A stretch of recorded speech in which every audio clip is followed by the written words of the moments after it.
Чё? Ну да, сейчас. А когда? Давай.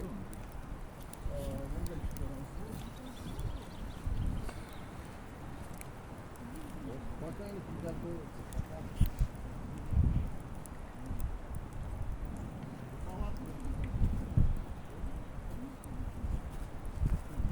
Ну вот, все топоры убрали. Только черный остался. А зачем тебе топор?